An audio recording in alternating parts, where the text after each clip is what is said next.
Bonjour. Alors aujourd'hui, on va voir l'unité 8 de votre livre, c'est-à-dire The Design Process, communément appelé The Project Work.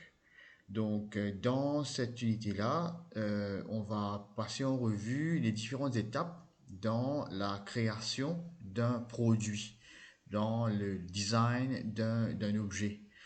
Donc, on va se mettre un peu dans la peau d'un designer et on va passer par les différentes étapes pour pouvoir faire un produit crédible et qui fonctionne. Donc, tout produit qu'on design commence d'abord par un problème. Donc, il n'y a pas de design, il n'y a pas de création s'il n'y a pas de problème. Donc, un designer, c'est quelqu'un qui résout les problèmes par le design. Donc, we say that the designer creates to resolve problem. Donc, dans un premier temps, il faut identifier un problème. Donc, la première étape dans le design process, c'est ce qu'on appelle the problem identification. Donc, il y a 8 étapes dans le design process, 8 stages qu'on va passer en revue brièvement. Alors, ces 8 étapes, premièrement, comme je vous ai dit, identification of the problem. Donc, il faut trouver un problème. Donc, on identifie un problème pour pouvoir le résoudre. Donc, tout design commence d'abord par le problème.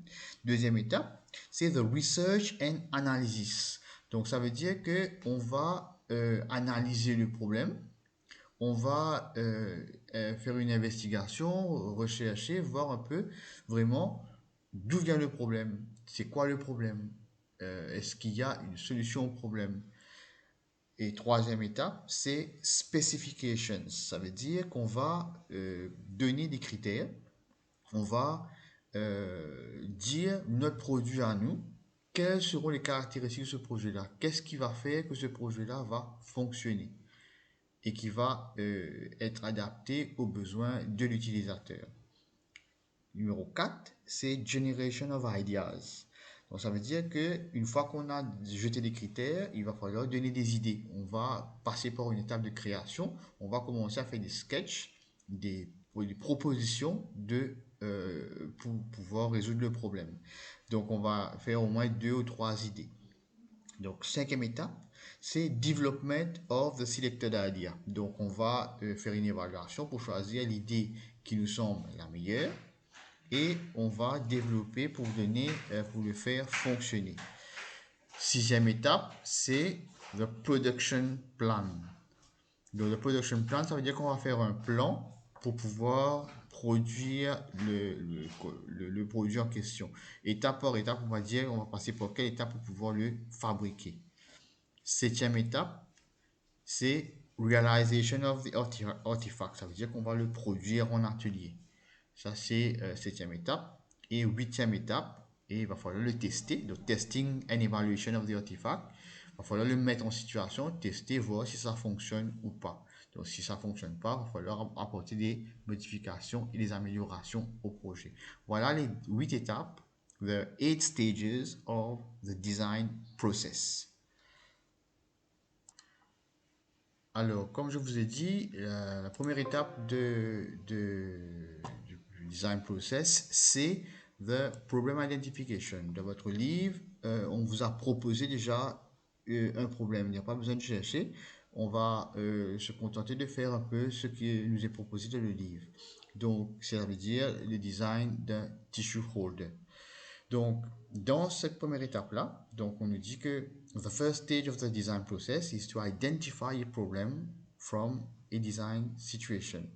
Donc, on va décrire un peu pour pouvoir trouver le problème. On va le décrire dans un petit texte, une petite histoire, où on va expliquer d'où vient le problème. Donc, on va écrire ce qu'on appelle une situation, a situation. Donc, a situation is an occasion or event on a daily routine activity that the intended user has experienced. It is also important to mention the intended user and the context within the situation. Donc, on va, dans ce petit texte-là, on va décrire qui c'est qui a le problème, d'où vient le problème et pourquoi survient le problème. Donc, en trois parties. Alors, the situation donc is described in three parts. Donc, c'est décrit en trois parties. Donc, l'histoire va être en trois parties. La première partie, on appelle ça the context. Ça veut dire, on va broder un tableau comme si pour voir la situation où ça se situe le problème. Ensuite, le problème lui-même, on décrit le problème, c'est quoi le problème, et en troisième partie, what is the need, qu'est-ce qu'on a besoin pour résoudre le problème.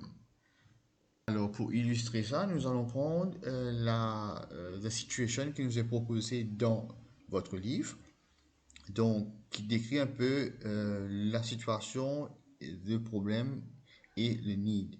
Donc dans le livre, la petite histoire c'est during the festival and New Year, we have family gatherings. We usually have a special meal all together to celebrate the occasion. It is common for us to use tissue paper to wipe our mouth and hands during and after the meal. Donc cette partie-là, c'est ce qu'on appelle the context. Donc une petite histoire qui raconte un peu dans le contexte dans lequel le problème va surgir. Ensuite vient le problème lui-même. Ça veut dire, however, very often the tissue paper fly off the dining table and fall down as they are not properly kept. Donc voilà le problème qui est décrit. Et tout de suite après, ce qui manque de le livre qu'on a rajouté, ça veut dire the need. Qu'est-ce qu'on a besoin pour résoudre ce problème-là? Alors, ce qu'on a besoin, there's a need for a device to keep the tissue paper properly on the table. Donc ça c'est the need. Donc on a the situation, the problem and the need. Donc vous aussi vous allez faire, vous allez décrire une histoire. Alors vous d'inventer une histoire et vous allez décrire une petite histoire qui raconte le contexte. Vous allez dire quel est le problème et le need. Alors, la deuxième partie du problem identification, c'est the design brief.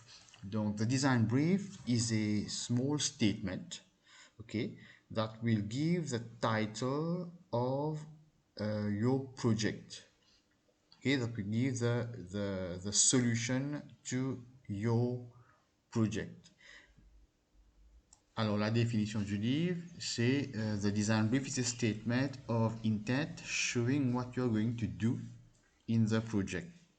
Comme je vous ai dit, the project title. Donc, dans votre livre est proposé un modèle de comment écrire le design brief.